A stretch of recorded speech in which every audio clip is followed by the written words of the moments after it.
आगे बढ़ेंगे।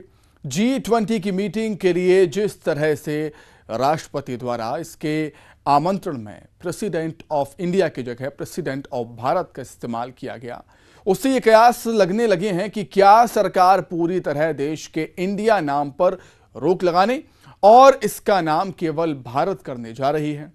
क्या भविष्य में हमारा देश केवल भारत के ही नाम से जाना जाएगा? क्या संविधान इसे बदलने की छूट देता है और क्या संसद देश का नाम बदल सकती है? कुछ ऐसे ही अहम सवालों के जवाब के लिए ये रिपोर्ट देखिए हमारी।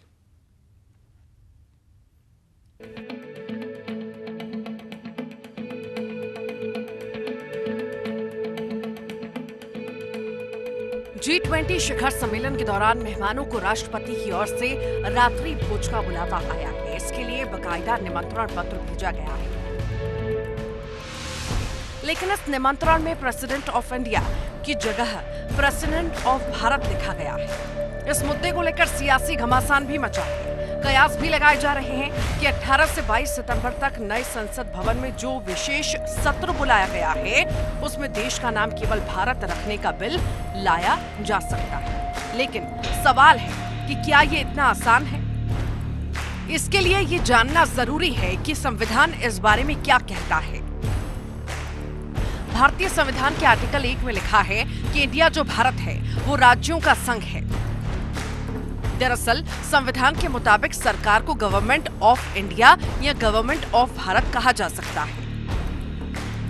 इन दोनों नामों का इस्तेमाल आजादी के बाद होता रहा है। ऐसे में सवाल यह है कि क्या अब इंडिया की जगह केवल भारत कहा और लिखा जाएगा? दरअसल नाम बदलने के लिए आर्टिकल 1 में संशोधन के लिए बिल लाना होगा। इस संशोधन के लिए कम से कम 2/3 बहुमत की जरूरत होगी।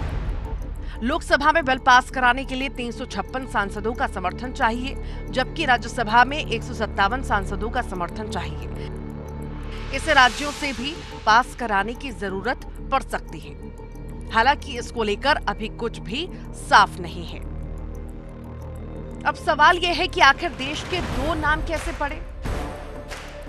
1947 में जब आजादी मिली तो भारत का संविधान बनाने के लिए संविधान सभा बनाई गई। इसके मसौदे में देश के दो नाम हैं, इंडिया और भारत। देश के नाम को लेकर संविधान सभा में बहस भी हुई थी। 18 नवंबर 1949 को देश के नाम को लेकर संविधान सभा में बहस हुई। बहस की शुरुआत संविधान सभा के सदस्य HV कामथ ने की थी और देश का एक नाम रखने पर जोर दिया था। इतना ही नहीं, देश के दो नाम का मसला अदालतों तक भी जा चुका है। हाल के सालों में सुप्रीम कोर्ट में 2 याचिकाएं पहुंची। साल 2016 और फिर साल 2020 में याचिका दायर की गई। इन याचिकाओं में देश का नाम केवल भारत रखने की मांग की गई, लेकिन कोर्ट ने कहा कि संविधान के मुताबिक देश का नाम इंडिया और भारत दोनों ही है। ये दोनों याचिका कोर्ट से खारिज हो गई थी। बहरहाल अभी तो ये कयास भर के हैं कि सरकार देश का नाम केवल भारत कर सकती है। Bureau report, news 18। प्रधानमंत्री नरेंद्र मोदी ने पहली बार डिजिटल प्लेटफॉर्म पर अपना